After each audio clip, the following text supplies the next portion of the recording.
gagara dukkanin magauta, baba ka iya kawo ta ashe kananan.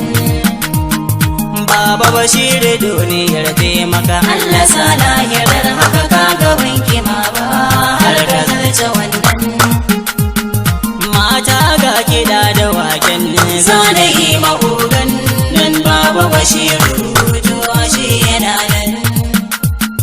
Ba wani saddakar daka, ba wani mai zaman daka, in bashir ba ina nan. Ga dutsen fashin magauta wanda ba su tsoron Allah, baba bashiru shi ba yawan nan. Baba bashiru sanna mai turawa, baba bashiru sanna mai talakawa, baba bashiru shi baya gaggawa. Yayan gona el-rufa'i ƙara azama domin ka zarce magautan. Gatan